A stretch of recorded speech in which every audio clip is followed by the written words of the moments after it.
¿Se puede hablar de política en la actualidad? Nosotros creemos que sí. Hoy nos encontramos 45 minutos para activar y preguntarnos: ¿de qué hablamos cuando hablamos de territorio y trabajo comunitario? ¿Qué importancia tiene la formación social? ¿Cómo se vincula el Estado con el tercer sector y el privado? En un nuevo episodio de Activar 45 minutos, reflexionamos sobre los desafíos que enfrentan el trabajo comunitario y el diseño e implementación de políticas sociales. Bienvenidos, bienvenidas al segundo episodio de la segunda temporada de Actividad 45. Hoy tenemos 3 invitados de lujo. Romina Pires, trabajadora social, secretaria de las políticas sociales del municipio, mamá de Camilo y parte de nuestro espacio. Silvia Esteban, también trabajadora social con un gran recorrido en lo territorial y presidenta de la Fundación Ser y Hacer. Y Valentino Klum, estudiante de trabajo social y co-coordinador del área de territorio de Activa. Bueno, gracias por estar acá. ¿Cómo andan? ¿Todo bien?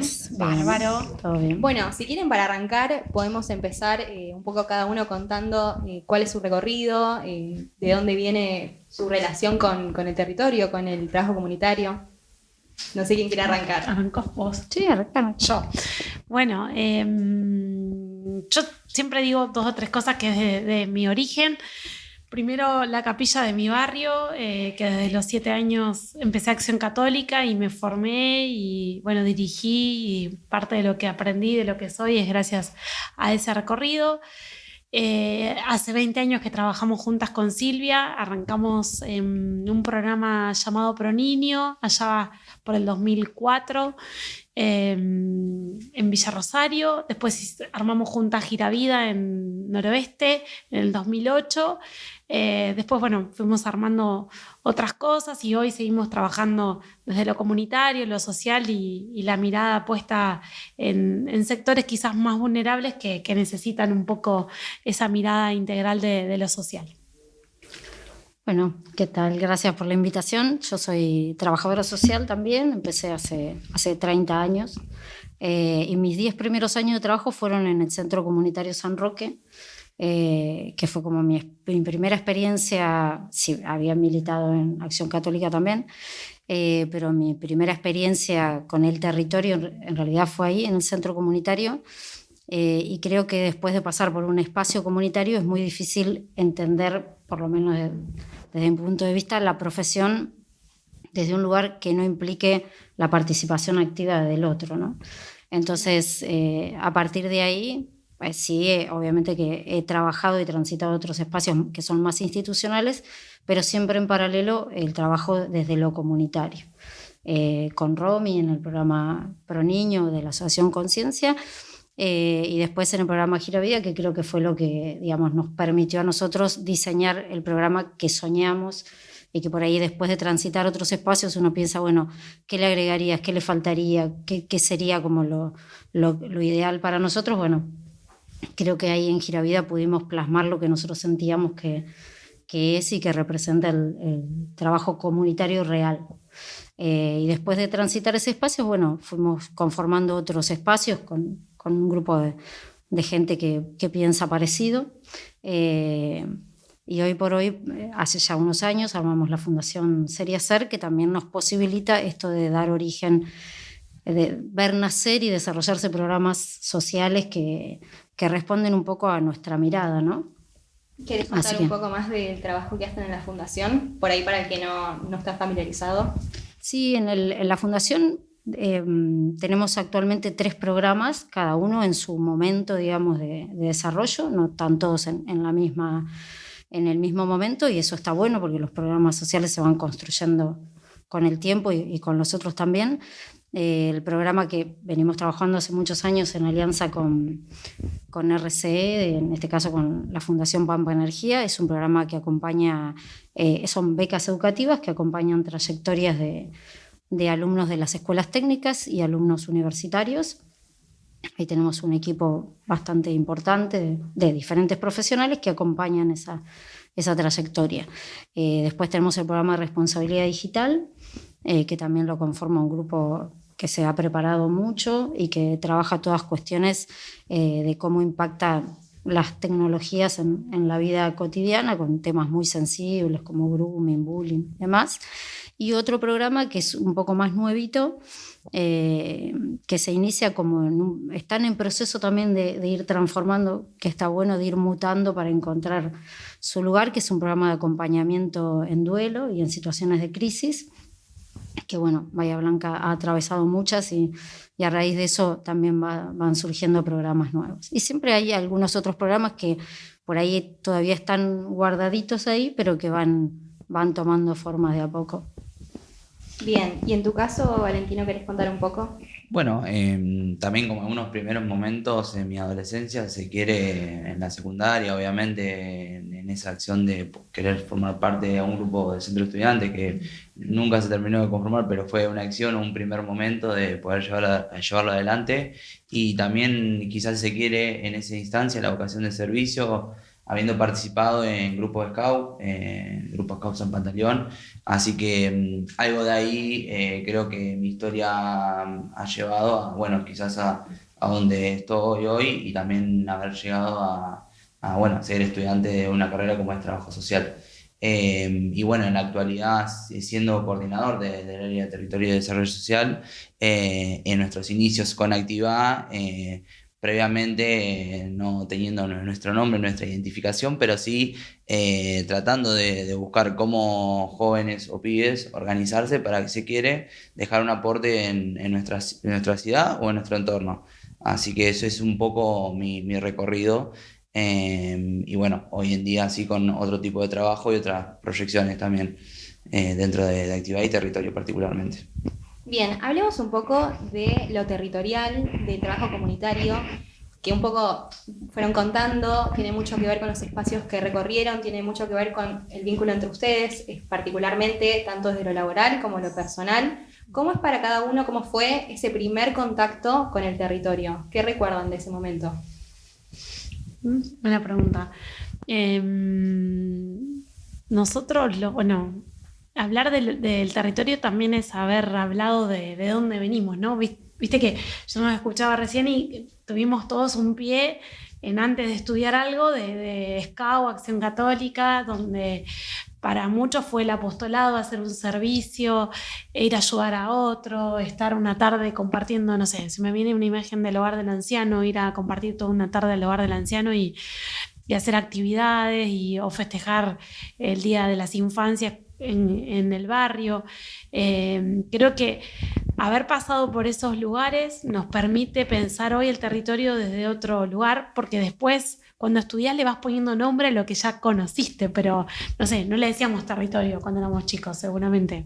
Decíamos el barrio, compartir la tarde, hacer un apostolado, un servicio, pero después le vas encontrando cuando estudias el concepto a eso que aprendiste de chico. Muchos de nosotros fuimos desde los 7 años y que después vas diciendo, esto es territorio, esto con otro nombre, pero con ese significado donde aparecen los vínculos, el servicio por el otro, la empatía, entender que todos vivimos de manera distinta y que ese conocer la manera distinta te hace poder pensar nuevas formas, ¿no? Entonces me surge eso también de escuchar, de ver de dónde venimos cada uno.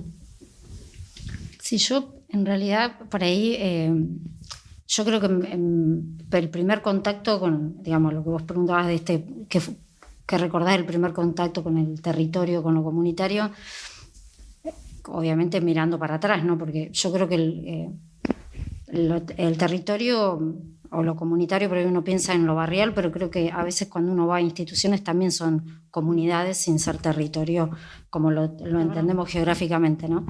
Si es eso, mi primer contacto fue Villa Miramar y Cotolengo, digamos, como el primer contacto con la realidad, con una realidad quizás distinta a la que uno le tocó vivir, ¿no? O que le tocó en suerte nacer. Pero creo que dimensioné lo que realmente es lo comunitario ya muchos años después, con una formación, porque por ahí cuando uno va sin demasiadas herramientas al territorio, va como de puro corazón y a veces eso no alcanza mucho. y uno no toma conciencia, va como va, hace, eso sí va dejando recuerdos, porque los lugares donde uno habita o habitó o transitó, eso te va marcando. Comparto lo que dice Romy, pero creo que en mi primer trabajo fue donde tomé un poco de conciencia de que todo eso que había estudiado, más lo que había visto en los barrios, y recién ahí, como desde el ejercicio profesional, también la responsabilidad que implica ir a trabajar y cumplir un rol es totalmente distinto a cuando uno va a hacer un servicio, ¿no?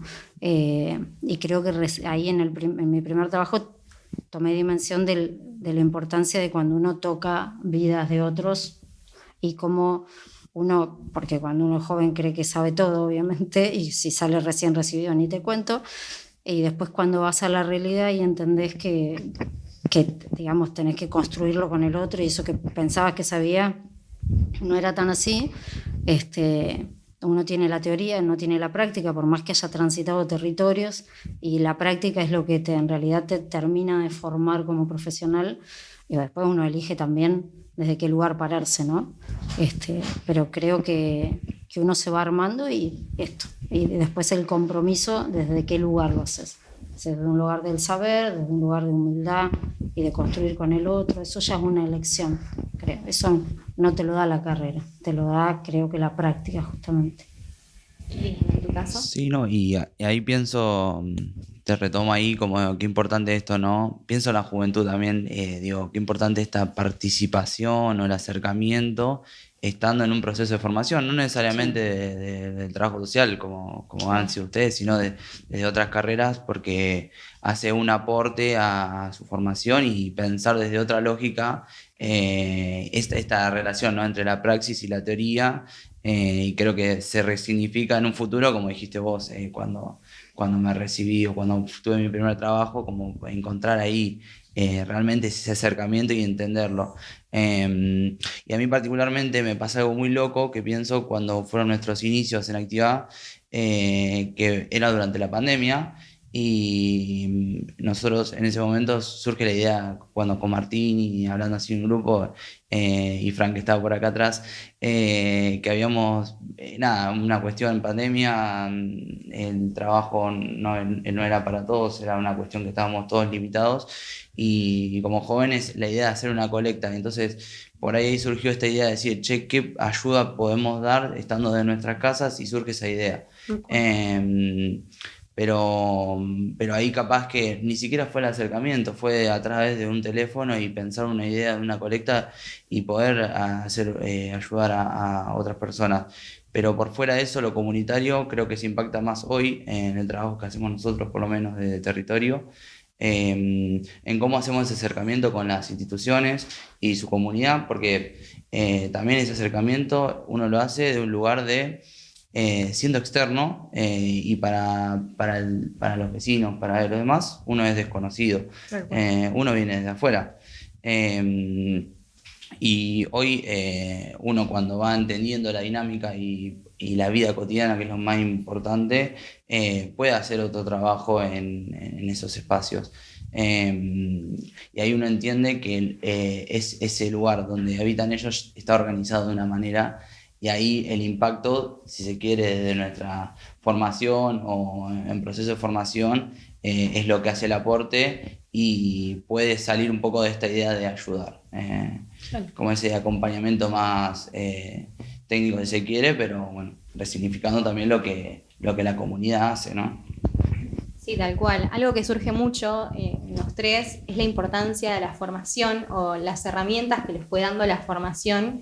Yo les quería preguntar, porque lógicamente hay una cuota muy importante de lo voluntario, pero también creo que debe haber un cambio de perspectiva muy grande una vez que se paran desde lo técnico. Sí. Preguntarles por esto, la importancia de la formación, qué herramientas sienten o experimentaron que les aportó su formación como trabajadores sociales y como futuro trabajador social, en comparación a el recorrido más de un lugar únicamente voluntario. Yo creo hay algo que decía Silvia que es como el proceso, ¿no? Creo que lo que somos como profesionales hoy tuvo que ver mucho con ese proceso de ser voluntaria, de hacer servicio, de estar... Porque uno va haciendo un camino, lo que vas encontrando después con la carrera es esa mirada de que empezás a discutir otras cosas, ¿viste? Que, bueno, vos estás casi a punto de recibirte también. Empezás como, bueno, ¿qué es la participación? Y entendés que detrás del concepto de participación hay dos maneras. Si yo vengo y le digo a la comunidad lo que hay que hacer, es una manera, y puedo decir, no, estamos participando, o puedo decir, che, la construcción de la participación realmente es con lo que cada uno puede aportar, escuchando la diversidad, bancándonos muchas veces que lo que dice el otro no es lo que en principio habíamos pensado. De esto nosotras tenemos muchísima experiencia en Giravida, de largar un programa, un proyecto, una idea, y que cuando se iba largando no tenía nada que ver con lo que la gente necesitaba, quería, cuál era el problema, y nosotras nos mirábamos y decíamos, no es por acá. Y aprender mucho de ese concepto, digo, participación, ¿qué es el sujeto? Digamos, ¿cómo es ese sujeto? Y el sujeto, no todos pensamos lo mismo, no todos esperamos lo mismo, no todos miramos lo mismo, y bancarse que el sujeto es un sujeto que dice, que habla, bueno, es una interpelación conmigo, que también soy un sujeto, que pienso, que digo, que hablo. Para mí es fundamental que en cada lugar puede haber un montón de cuestiones. En el Estado, principalmente, estoy convencida que tiene que haber gente formada, que tenga, digamos, el Estado hoy que me toca ocupar ese lugar, tiene que haber gente y equipos de trabajo que tengan una formación, que tengan una planificación y que puedan venir a pensar los problemas que tiene la ciudad con una mirada de proponer cómo ese problema se puede llegar a resolver. Que no quiere decir que lo que proponga sea igual a resolver el problema. Pero si yo voy pensando el problema, hay un camino más corto entre el problema y la resolución del problema. No sé si se entiende. Pero digo, me parece que en una ONG es re importante que haya todos profesionales. Creo que no, creo que el mix entre voluntario, buenas voluntades y algunos profesionales es un buen mix.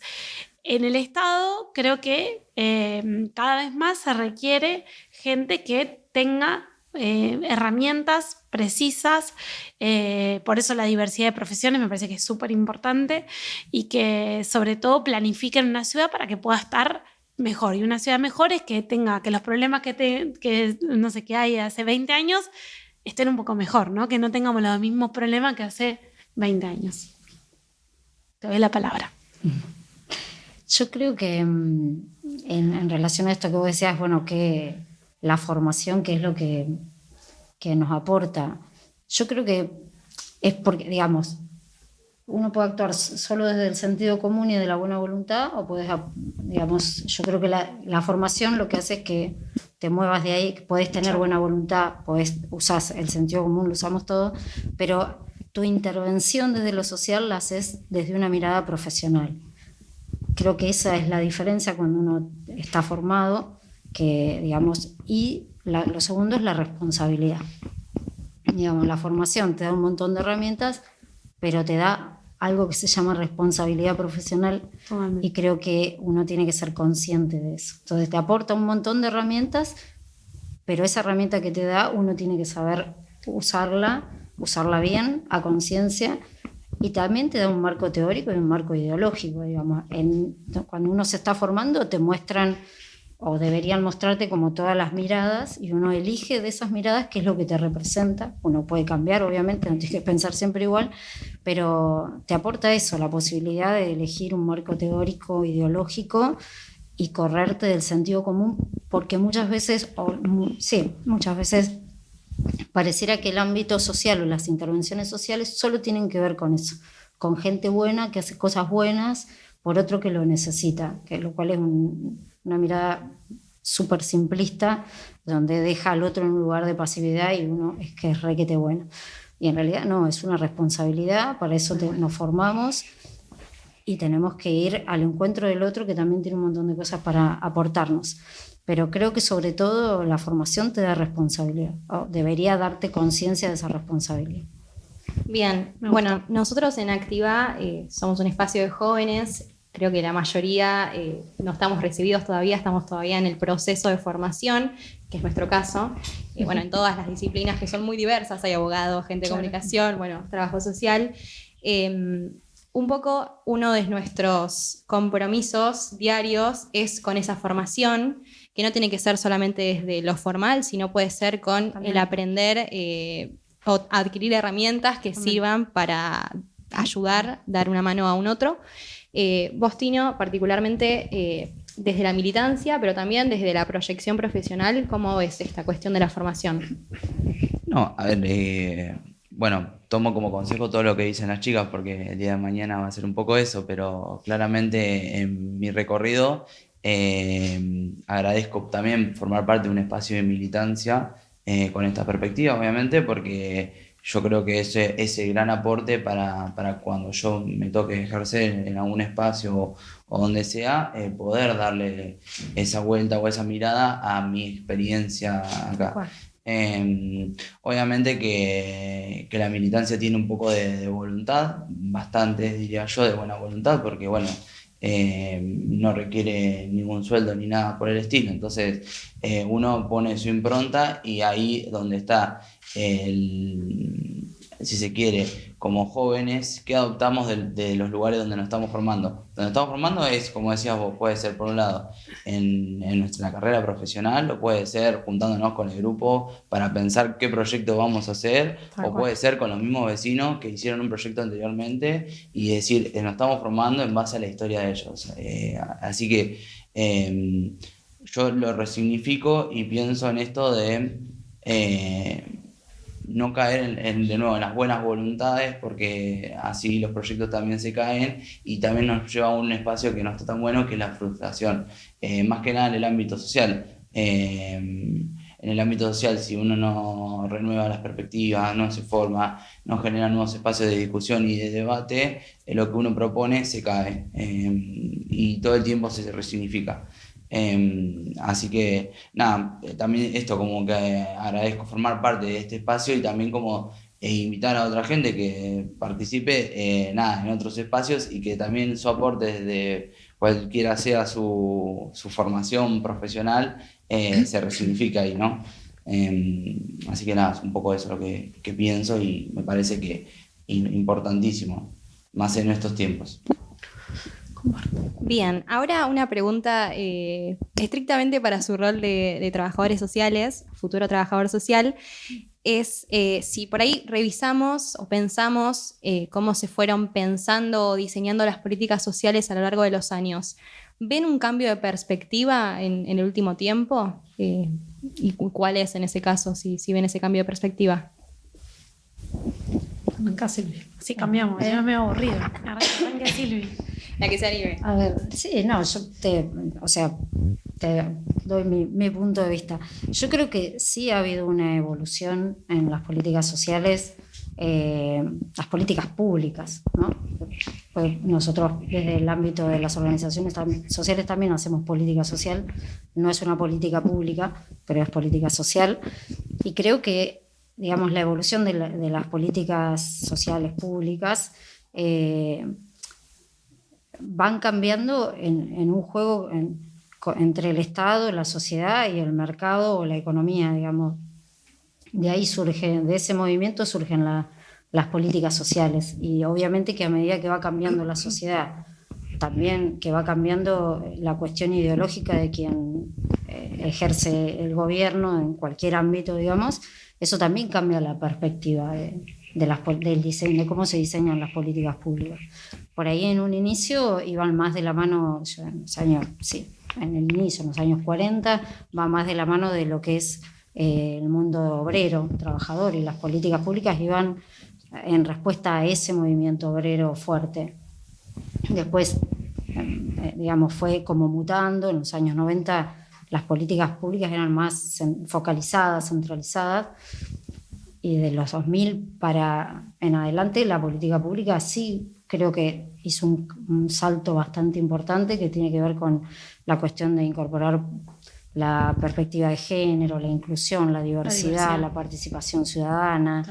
Hubo como un crecimiento súper importante, un ejercicio de la ciudadanía social que no había que seguramente y mucho tiene que ver con la militancia, digo, no solo la militancia política, sino la militancia de los movimientos sociales, de todos, sindicatos, lo que fuera.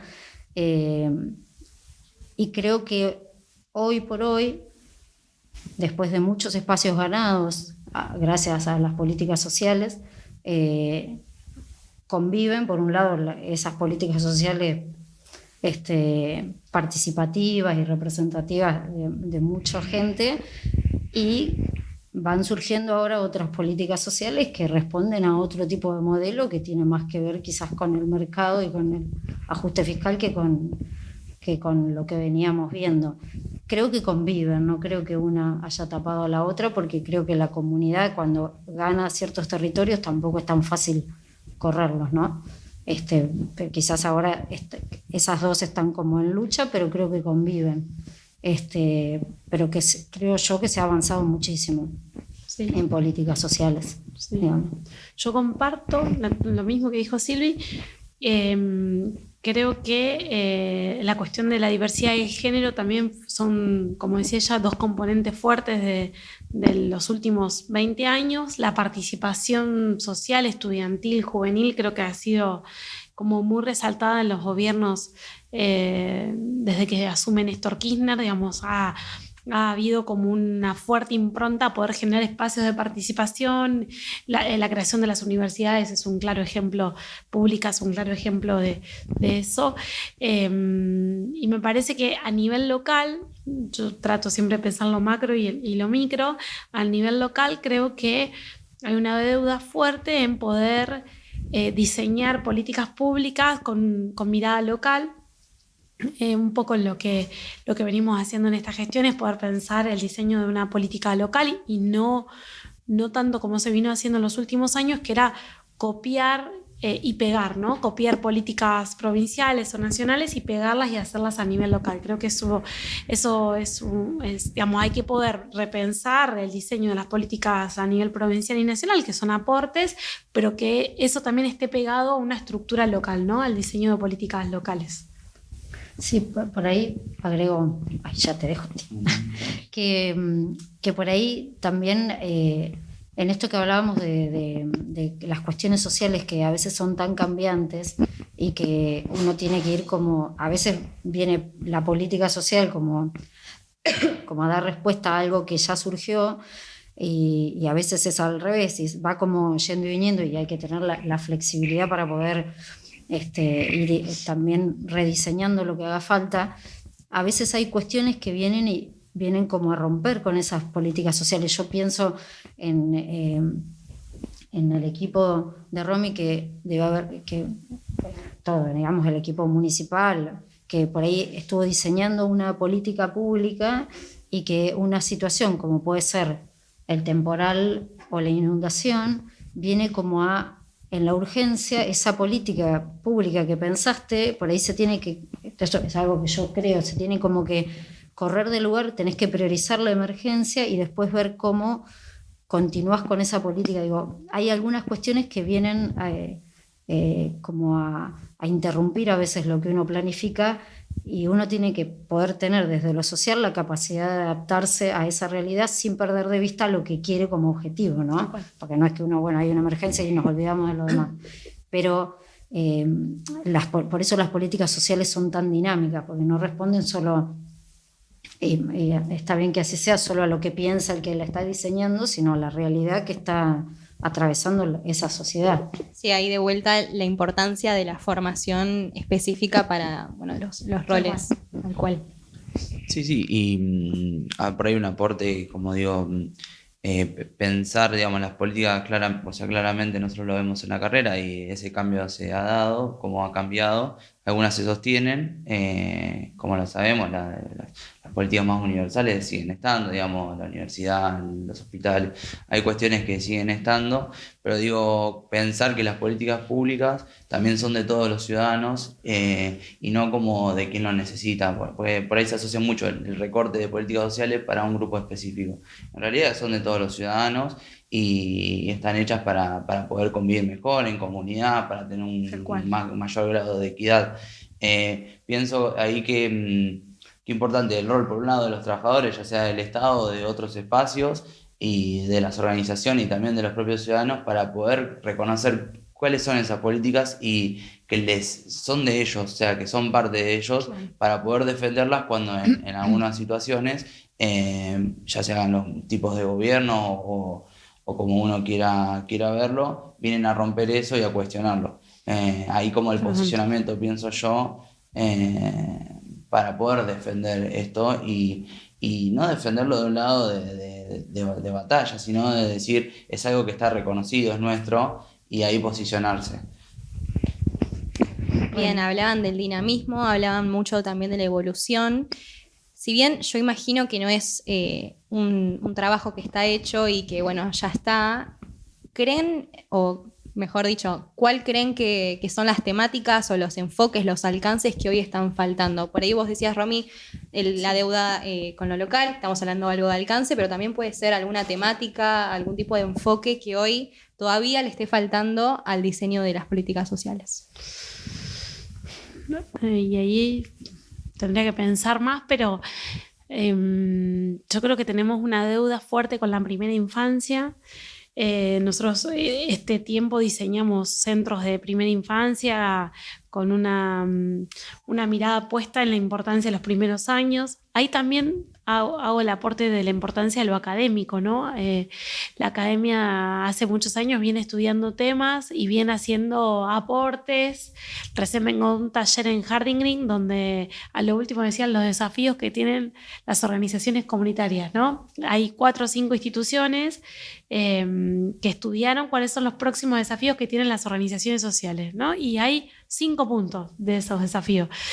Yo pensaba, hubo un montón de gente estudiando, entrevistando organizaciones sociales, haciendo análisis no solo en Argentina, sino en América Latina, para decirte una síntesis de cuáles son los 5 puntos que hay que poder mirar. Uno de los puntos es que hay que empezar a trabajar mucho la empatía y acompañar a las organizaciones sociales porque están muy desgastadas con muchas problemáticas sociales que tuvo el último tiempo América Latina. Específicamente Argentina, bueno, catástrofes climáticas, cuestiones económicas, que eso recae en los roles comunitarios. Vuelvo, el aporte de lo académico en el diseño de la política pública es clave. Por ejemplo, la academia dice que hay que invertir en primera infancia. Dice que si nosotros no invertimos en la primera infancia y trabajamos fuertemente en los primeros 6 años de vida, eso trae consecuencias muy graves que después probablemente no podamos resolver, ¿no? Lo que no hicimos hasta los 6, 10 años, aunque lo querramos hacer a los 15, a los 20, no va a ser el mismo impacto que haciéndolo en los primeros años de vida. Bueno, creo que ahí tenemos una deuda. Nosotros cuando asumimos la gestión lo tomamos como un aporte de la academia y estamos trabajando en esa instancia, pero digo, así creo que hay algunos ejes que hay que estudiar, tomar lo que otros con mucho esfuerzo vienen hace muchos años trabajando y una responsabilidad, como dice Sil, de que cuando sos funcionario, en mi caso hoy, hay muchos que tienen mucho para decir y hay una responsabilidad nuestra en poder escuchar esos sectores para poder hacer algo mejor, ¿no? No creer que uno sabe ni de todos los temas, aunque tengas el mejor equipo de trabajo, que lo tenemos, eso no alcanza, necesitas de otros actores que también las organizaciones, los vecinos, la academia, la universidad, también tiene mucho para aportar, los sindicatos, se me viene a la cabeza actores que son importantes y que muchas veces para tomar decisiones o para diseñar hay que poder escuchar ese foco. Te diría que primera infancia es un tema que a mí a nosotros nos preocupa y venimos como estudiando mucho sobre esa temática y después el cambio de paradigma de la asistencia, ¿no? Creo que también hay mucho para estudiar sobre ese tema que es dejar de pensar en la asistencia directa para poder pensar en un sujeto de derechos que además de la asistencia en algunas circunstancias de la vida, como dice Tino, que seguramente pueden estar en un momento donde necesitan un poco más del Estado, un Estado garante de oportunidades. Y las oportunidades va de la mano de la educación, va de la mano de la capacitación, va de la mano del generar preguntas en el otro para que ese otro o esa otra pueda poder proyectar su vida con herramientas, ¿no? Que a nosotras siempre nos pareció que la clave iba por ahí. La educación, la capacitación es también parte de lo que la gente siente que puede crecer. Y así creo que crecimos nosotros, porque quien va conociendo al otro es con oportunidades de poder crecer. Un montón. Yo creo, o sea, mirando desde, por ahí Romy tiene una mirada más en este momento desde adentro Sí. del Estado. Yo un poco, o sea, desde afuera digo, desde la fundación, desde las organizaciones sociales, yo creo que sigue siendo un desafío, aunque se ha avanzado mucho y demás, en el ejercicio real de la participación ciudadana, digamos, en realmente que es en el diseño de políticas, de intervenciones realmente participativas, que van más allá de preguntarles qué piensan. Digo, los diseños participativos, el sujeto participa desde el principio hasta el final, no solo cuando se inicia y se le pregunta.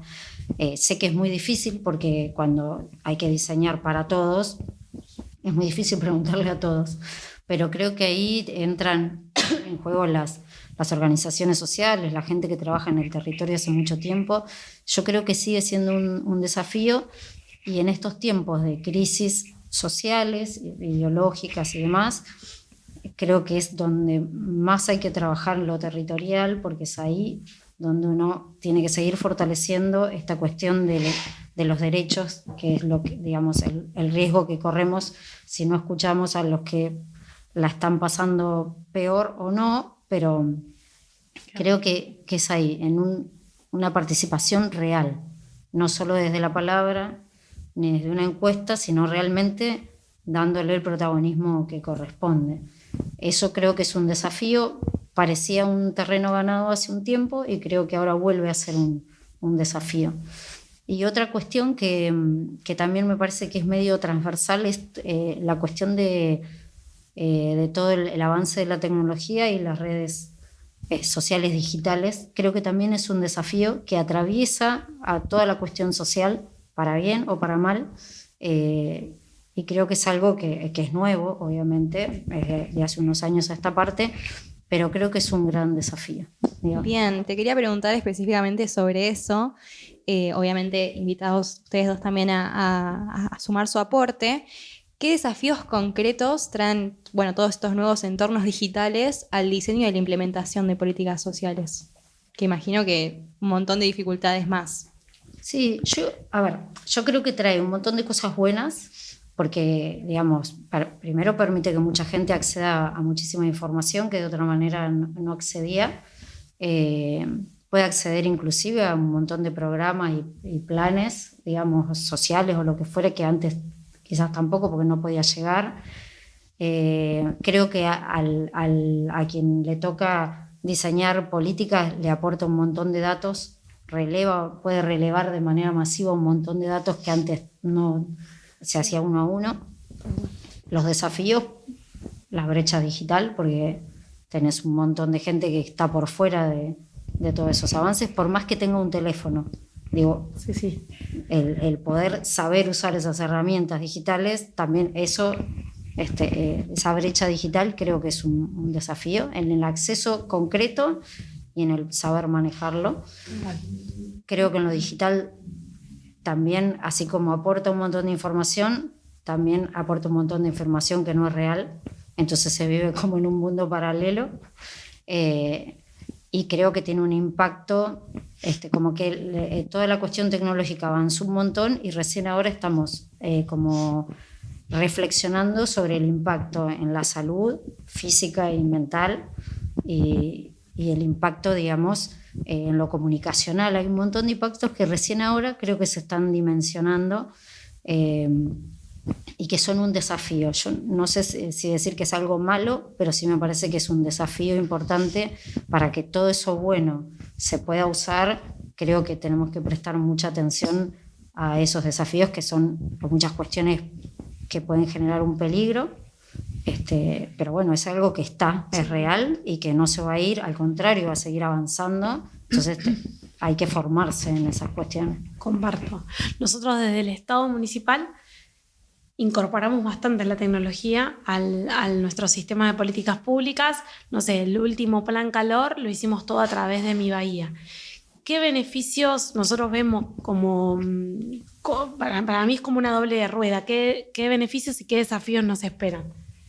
En beneficio nosotros siempre hablamos de trazabilidad, transparencia, nominalización, ¿no? Cuando vos logras que la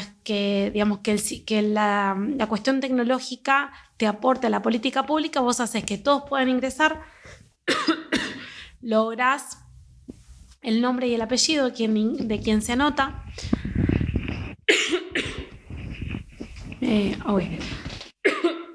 Mientras Romy tose, yo te aporto algo que me olvidé decir, que sí, que justo ahora terminamos de hacer una formación en eso. Algo que es re importante es el tema del acceso a datos, que justo Romy estaba diciendo. Es, por un lado, re importante porque si las instituciones públicas o privadas, las instituciones pueden tener base de datos, te aportan un montón de cosas. El desafío, formarnos en el uso responsable de esos datos. Porque uno cuando piensa en el uso de protección de datos, piensa en un banco, o sea, la protección de datos. En realidad todos manejamos datos, muchos datos, y estás manejando la intimidad y la vida de la otra persona. Entonces es como el uso responsable de los datos, me parece también una cuestión. Pero en esto de la traza, digamos, al Estado, si el Estado puede utilizar cada vez más la tecnología y las herramientas, te genera un Estado más transparente y un Estado más eficiente. Porque si yo puedo decir, bueno, no sé, la otra vez al Estado le donaron 15 estufas. La persona que dona te dice, bueno, yo quiero saber quiénes son las 15. Perfecto. Vos logras una nominalización, le das esas 15, el listado de 15, y esa persona puede chequear si esas 15 estufas, y está en todo su derecho, porque la gente le dona al Estado muchas veces con desconfianza. Digamos, hay una mirada del Estado, vos preguntale a cualquier persona, ¿le donarías al Estado plata? No. Es una encuesta que yo he hecho mucho antes de llegar al Estado, le he preguntado mucho. ¿Le donarías a la fundación? Sí. Bueno, hay una pregunta que hay que hacerse, que es ¿qué pasó con el Estado que la gente no confía en el Estado? Yo estoy convencida que es la transparencia. Cuando vos podés transparentar los datos, podés decir, mira, hoy hablé con un empresario en la mañana que hablábamos de esto, ¿no? De la transparencia en el plan calor. Cuando vos podés decir cuánta gente se anotó, qué le diste acá, qué recurso le diste, porque le diste, no es Romina Pires, es el Estado municipal, es un gobierno que responde a un intendente, que el intendente lo votaron. Vamos, la gente eligió a un intendente que lo votó con la confianza, le deposita una confianza que es, bueno, ¿qué vas a hacer con los recursos del Estado? Entonces el Estado tiene que ser el primer responsable en mostrar los datos, en mostrar, por ejemplo, cómo se hizo el plan calor. Nos pasó en la catástrofe, mucha gente nos pedía que le podamos mostrar los datos de a quiénes, cuánta gente atendimos, cuántos recursos se dio. Bueno, estaba todo digitalizado. Me parece que la digitalización, la tecnología, es como decía Silvia, es un paso súper importante. Hay que saberlo después mostrar y transmitir, porque eso da transparencia, da seguridad, confiabilidad y para mí eficiencia, que es lo que el Estado tiene que ser. Después coincido con Silvia en que hay que ir haciendo un camino para la brecha digital, ¿no? Entre los que saben y los que no saben. Yo me identifico más con los que no saben, entonces hay que poder trabajar la resistencia primero de uno, la barrera, y que la realidad es que cuando vos practicás y te pones, no es difícil, pero bueno, hay que saltar esa barrera, tener acceso a internet, a un celular, y eso, bueno, creo que todavía nos quedan muchos años, pero es un desafío, no lo veo imposible, lo veo como un desafío que tiene que estar en agenda y que tenemos que ir trabajando hacia ese esquema donde aparezca cada vez más la tecnología como una manera de ser eficiente y ser transparente, sobre todo hablo ahora como Estado, ¿no? Que bueno, las fundaciones quizás tienen otra manera de mostrar su recurso, su asignación, su transparencia. Bueno, el Estado todavía creo que hay mucha desconfianza y que tenemos que ponernos como esa remera de sabemos que la gente no confía, ¿qué hacer para devolver la confianza al Estado, ¿no? Sí, yo pensando en algo que decían ustedes también, como qué importante esto de la democratización, digamos, de la información, pero por otro lado, ver esa doble vara, qué pasa con lo que no estamos pudiendo ver que pasa por el lado y siempre siempre llegamos atrás de las revoluciones y siempre las vemos por atrás.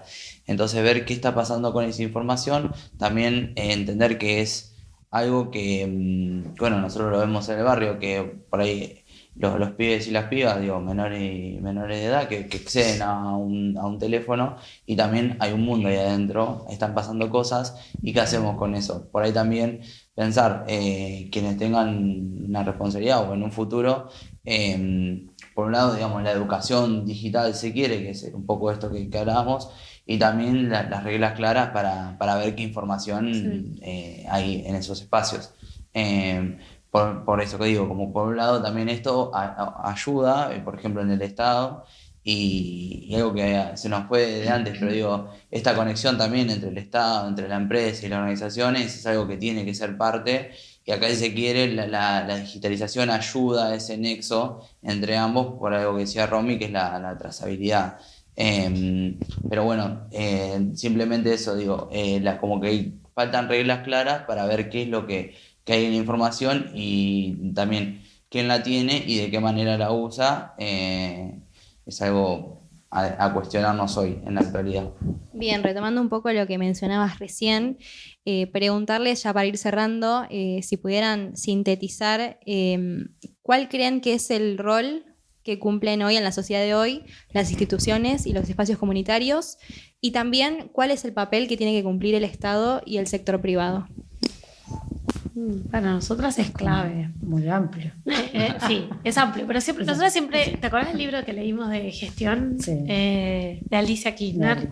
Nosotros siempre hablábamos de eso. Es una tríada, ¿no? Donde una pata son las organizaciones, las instituciones de base que son fundamentales, sobre todo en nuestro país, con la historia que tenemos. No sé, vemos la pandemia, las primeras que atendieron las necesidades fueron los comedores, que las mujeres abrían y daban de comer, sin muchas veces poniendo en riesgo su propia vida, ¿no? Porque después fuimos teniendo información, pero si ustedes recuerdan el primer momento, no había tanta información, no sabía si abrías y te morías. Y las mujeres abrieron los comedores y la gente comió, y bueno, eso digo, no hay que olvidarlo, porque esos son como los hitos de un país que muestra que lo comunitario, las organizaciones son las que han también sostenido muchas veces las problemáticas sociales que hemos atravesado. Otra pata es las empresas, los sindicatos. Nosotros ahí siempre hablábamos, ¿te acordás del tercer sector como un núcleo de gente que aporta? El otro día un taller que hicimos hablaban de que nos han enseñado como que la empresa es mala palabra, ¿viste? Y en realidad, no sé, mi abuelo tenía una empresa, una pyme, y laburaba y crecía y así. Hay que poder pensar en que la empresa no es una mala palabra, es un actor social importante, y nosotras, la verdad, en nuestra experiencia hemos tenido muy buenas experiencias con empresas súper comprometidas que tienen todo un área de responsabilidad social empresarial, empresas locales, no quiero nombrar, pero yo trabajo con muchas empresas locales que tienen un montón de compromiso y que muchas veces no lo muestran, ¿no? Porque no tienen plata para mostrar todo lo que hacen, o por decisión personal de la empresa que quieren no mostrar que aportan a la sociedad, pero hay un montón de empresas locales que aportan y hacen y tienen un gran compromiso con lo social. Y por otro lado, el Estado, un Estado que ordena, que organiza, que coordina acciones en pos de que esos dos sectores también se multipliquen y puedan potenciarse. Nosotras, cuando estudiamos y cuando en nuestro recorrido juntas, siempre lo hemos planteado así: un Estado que debería ordenar y organizar, coordinar si querés, pero no por encima de las instituciones, sino en alianza y en gestión de colaboración con este sector que es empresarios, sindicatos, y con este sector que son las organizaciones sociales, ¿no? Pero digo, sí, bueno, va por ahí, sí, digo, para no hacerlo a veces largo, sí, ¿no? Yo, bueno, obviamente que comparto lo que dice Romy, porque tenemos la misma mirada.